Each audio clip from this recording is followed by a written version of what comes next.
तो मूवी के स्टार्टिंग में हम एक कपल को देखते हैं जिसमें मील का नाम हनीफ होता है।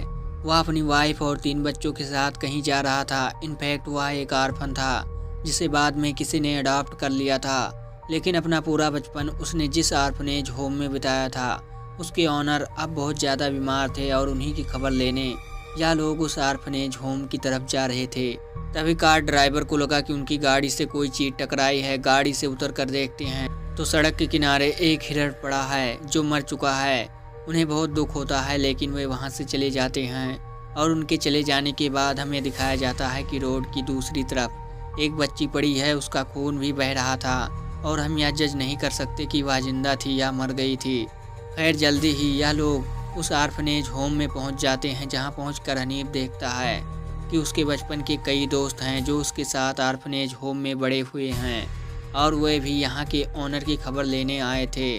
तो सब दोस्त एक दूसरे से मिलकर बहुत खुश होते हैं। वहाँ हनीफ को पता चलता है कि सिर्फ 2 बच्चे ऐसे थे जो अडैप्ट नहीं हुए थे और वे इसी आर्फनेज होम में बड़े हो गए हैं और अभी भी यहीं रहते हैं। अब यह सब बचपन के दोस्त तो बड़े हो गए थे और इनके अलावा जो बच्चे थे उनमें एक लड़की का नाम रानी होता है जो एक दूसरी लड़की के साथ मिलकर हनीफ और बाकी लोगों को आर्फनेज होम दिखाती है। रानी अपने बारे में बताती है कि वह इस आर्फनेज होम में तब आई थी जब उसकी उम्र 10 साल थी, लेकिन वह कहती है कि मुझे इस बात पर विश्वास है कि मेरी मदर मुझे वापस लेने ज़रूर आएंगी। अब वह सब लोगों को उनका रूम दिखाती है, लेकिन इसी बीच हनीफ का एक बेटा जिसका नाम हाकी होता है वह एक कमरे की तरफ जा रहा था। तो रानी उसे देख लेती है। इस रूम के बारे में बताने लगती है कि बहुत साल पहले एक आर्फनेज होम का एक केयर टेकर था जो इसी रूम में रहता था, लेकिन उसने एक बच्ची के बारे में यह कहा था कि इस पर साया है और लड़की पे जेस्ट है। वह उस बच्ची पर बहुत चिल्लाता था और जल्द ही वह बच्ची गुम हो गई। उसकी खबर कोई जान नहीं पाया। वह केयर टेकर तो जैसे पागल हो गया था, वह किसी के कंट्रोल में नहीं आता था। तो आर्फनेज के लोगों ने उसे इसी के रूम में लॉक कर दिया। उसने बहुत आवाज़ लगाई कि उसे बाहर निकाला जाए और वह अपना सिर दरवाजे के साथ हिट करने लगा और दरवाज़ा खुलने से पहले ही उसकी डेथ हो गई थी। तब से आज तक यह दरवाज़ा ऐसे ही बंद है। हाकी बहुत डर जाता है और सीधा अपने पिता के पास जाता है। वहाँ हनीफ भी उसे केयर टेकर की पिक्चर दिखाता है कि वह पागल हो गया था। खैर उसके बाद वे सब डिनर करते हैं। हनीफ अपनी गाड़ी के बोनट पर खून, कपड़े का टुकड़ा और किसी के बाल लगे देखकर घबरा जाता है। तो हनीफ संदेह में पड़ जाता है कि उसने हिरण को ही धक्का मारा था, किसी और को। वह अपने एक दोस्त को लेकर उसी जगह पर जाता है जहां यह एक्सीडेंट हुआ था। हिरण अभी भी वहां पड़ा था, लेकिन उसका दोस्त दिखता है कि रोड की दूसरी तरफ एक बच्ची है जो अभी भी वहां पड़ी थी और वह मर गई थी। उसी के साथ वे एक बस खड़ी देखते हैं जो आर्फनेज होम की ही थी।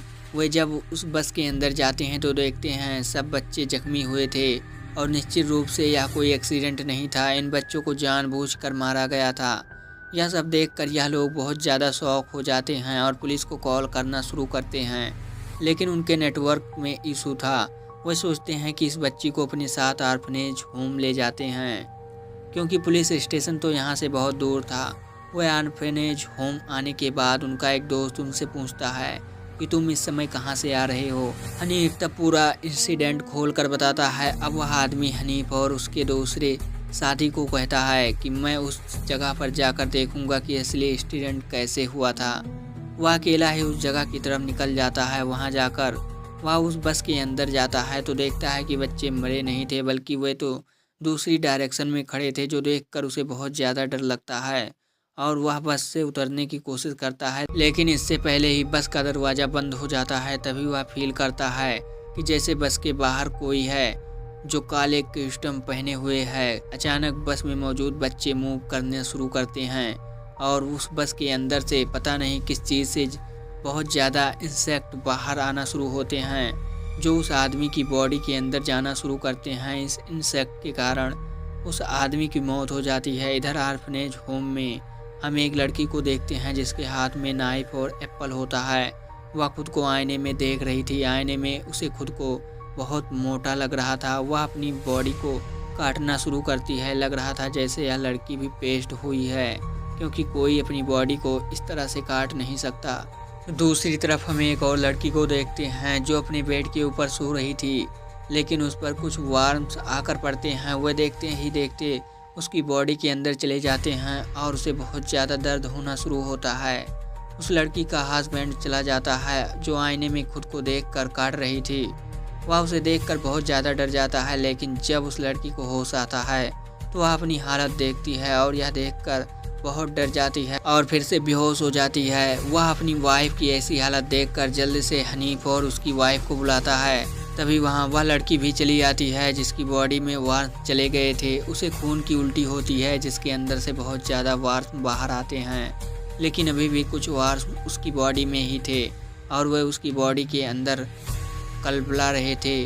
वह अपनी स्किन को छीलना शुरू करती है ताकि वह वार्म उसकी बॉडी से बाहर आ जाएं, लेकिन उसकी हालत और ज़्यादा ख़राब हो रही थी। अब हनीफ की वाइफ कार ड्राइव करके उन्हें हॉस्पिटल ले जाने के लिए, लेकिन यहाँ उनके साथ बहुत अजीब चीज़ हो रही थी क्योंकि वे बार बार घूमकर फिर से ऑर्फनेज होम की तरफ चले आते हैं। यानी उनका रास्ता एक लूप में बदल गया था और इस चीज़ को देखकर वे बहुत चिंतित हो जाते हैं। यहाँ हनीफ एक बात बताता है कि ऑर्फनेज होम की यह केयर टेकर बहुत बुरी लड़की थी। यह बात आज से 25 साल पहले की है। वह बच्चों पर बहुत टॉर्चर करती थी क्योंकि वह ब्लैक मैजिक प्रैक्टिस करती थी, इसलिए उसने 3 बच्ची लड़कियों को सेक्रीफाइस भी किया था। लेकिन इस चीज़ को हनीफ और उसके 2 दोस्त देख चुके थे, लेकिन इससे पहले कि वे इन्हें पकड़ते यह हनीफ और उसके दोस्त वहां से भाग गए और जब यह तीनों दौड़ रहे थे तो वे फिर से ऑर्फनेज होम में पहुंच गए थे। यानी तब भी उनका रास्ता एक लूप में बदल गया था। इस चीज़ को उस ऑर्फनेज होम के ऑनर भी जान गए थे, तो उन्हें उन बच्चों से कहा हम इस केयर टेकर को उसके रूम में ही बंद कर देंगे। यह बात हनीफ और उसके दोस्त ने पहले कभी किसी को नहीं बताई, लेकिन आज यह बात इन लोगों को शेयर ही कर दी कि हमने उस केयर टेकर के मरने के बाद उसे उस कमरे के फ्लोर के अंदर दफन कर दिया था और वे दोस्त अभी भी एक साथ थे और एक वह बेचारा जो बस में मर गया था। तो माइट पॉसिबल उस केयर टेकर की स्पिरिट अब इन दोनों को पीछे पड़ी है। उधर ऑर्फनेज होम में हम सभी देखते हैं जो ऑर्फनेज होम में रहता है वह स्टेपलर से अपने ही ओठों को सिल रहा था। थोड़ी देर बाद हम हाकी को देखते हैं जो वीडियो प्लेयर में एक वीडियो प्ले खेल रहा था, लेकिन ऊपर वह किसी का फेस देखता है जो बहुत भयानक होता है। वह दौड़कर हस्पी के पास आ जाता है, लेकिन उसका हाफसी तो अपने कंट्रोल में ही नहीं था, तो वह उसे एक गन से शूट कर लेता है, लेकिन उसका ज़्यादा नुकसान नहीं होता क्योंकि उस गन से राइडर्स को शूट किया जाता था। थोड़ी देर बाद हनीफ और उसकी वाइफ भी यहाँ पहुँच जाते हैं। वे अब यह प्लान कर रहे थे कि जितनी जल्दी हो संभव हो अपने बच्चों को लेकर यहाँ से चले जाएंगे, लेकिन वे हाकी को ढूंढ नहीं पा रहे थे। तभी हनीफ की वाइफ उस ऑनर के रूम में जाती है।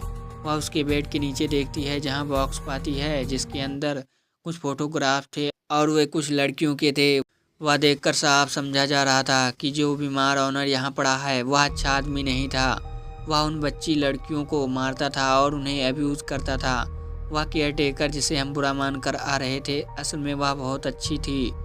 वह उन बच्ची लड़कियों को इस ऑनर के हाथों से बचाना चाहती थी।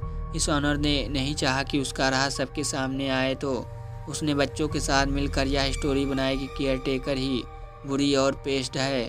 उसने उसे बंद कर दिया था ताकि वह मर जाए और उसे वहीं दफन कर दिया गया। अब यह लोग सोचते हैं कि अगर यह ऑनर बुरा आदमी था तो यह सब घटना कौन कर रहा है, क्योंकि ऑनर तो बीमार होकर पड़ा है। थोड़ी देर बाद कार से वह बच्ची बाहर चली आती है जिसे यह लोग सोच रहे थे कि वह मर गई है। वह आकर बताती है कि उनके साथ क्या हुआ है।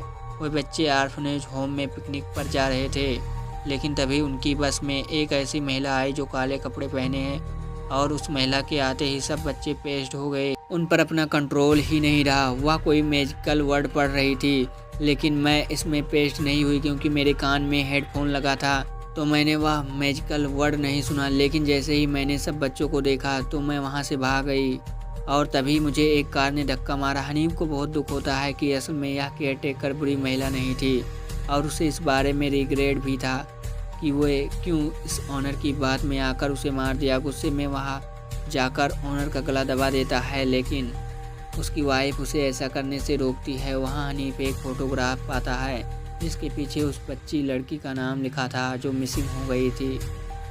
तो उसे थोड़ा समझ आता है कि हो सकता है कि यह लड़की ही सब कुछ कर रही है। अब यह लोग यहाँ से निकलने वाले थे तभी हनीफ के 2 लड़के चले आते हैं जो जख्मी हुए थे। जैसे ही यह लोग बाहर जा रहे थे तो उनके सामने वह महिला आ जाती है जो काले कपड़े पहने हैं, और यह वही थी वह बच्ची लड़की जो कुछ साल पहले मिसिंग हो गई थी। अब वह महिला ब्लैक मैजिक करके हनीफ का गला दबाने वाली थी। उसने नादिया को भी पेस्ट कर दिया था, उसे मारने वाली थी, लेकिन तभी पीछे से रानी आती है और वह उसे हिट कर देती है। रानी असल में इस महिला की बेटी थी जो काले कपड़े पहने थी। तभी वह अपने मैजिक को यूज करके सब लोगों को तकलीफ़ें देना शुरू करती है। किसी की बॉडी पेन होना शुरू होती है तो किसी की उंगलियां टूटनी शुरू होती है।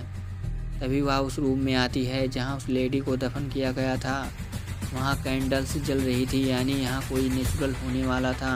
तो हनीफ की वाइफ उस महिला से पूछती है कि तुम ऐसा क्यों कर रही हो, या मान लिया कि जिन लोगों ने लेडी को मारा है तुम उन्हें तकलीफ़ दे रही हो, लेकिन तुम इन छोटे छोटे बच्चों को क्यों मार रही हो। तो वह लड़की कहती है यही अच्छा था, अगर वे इस ऑर्फनेज में रहते तो उनके साथ भी मिसबिहेव किया जाता। अच्छा हुआ मैंने उन्हें मार दिया। तभी वह लेडी हनीफ की वाइफ से कहती है कि तुम्हारा पति भी इन सब में शामिल था, तो इसलिए अगर तुम अपने हस्बैंड को मार दो तो मैं तुम्हें तुम्हारे बच्चे के साथ यहाँ से जाने दूंगी। लेकिन हनीफ की वाइफ ऐसा नहीं कर पा रही थी। इतने में हनीफ का छोटा लड़का उस लेडी को स्टेप कर देता है। हनीफ की वाइफ देखते ही देखते उसका गला काट देती है। उसका गला उसकी बॉडी से अलग हो जाता है, लेकिन वह अपना गला फिर से जोड़ लेती है। वह उन पर अटैक करने के लिए फिर से आ रही थी कि हनीफ की वाइफ उस पर कैंडल फेंक देती है जो रिचुअल के लिए जलाई गई थी, और यही थी सिर्फ एकमात्र चीज़ जो उसे मार सकती थी, क्योंकि यह कैंडल से बहुत ज़्यादा पावर थी। तो उसके कारण वह महिला सच में मर जाती है। यहाँ उसका ब्लैक मैजिक भी ख़त्म हो जाता है और जितने पेस्ट लोग होते हैं वह ठीक हो जाते हैं। वह सब उस रूम से बाहर निकल जाते हैं, लेकिन वे उस ऑनर को वहाँ से बाहर नहीं निकालते, क्योंकि अब समय आ गया था जब वह अपने गुनाहों की सज़ा पाएगा। और हम कुछ दिन बाद का सीन देखते हैं जब हनीफ की वाइफ अपने बच्चों को स्कूल देने गई। तभी कार से बाहर उस लड़की का शैडो दिखाया जाता है जिसे उन्होंने कुछ दिनों पहले मारा था। वह बाहर आती है तो उसे वह लड़की कहीं नहीं दिखाई देती, और इसी के साथ यह मूवी यहीं ख़त्म हो जाती है।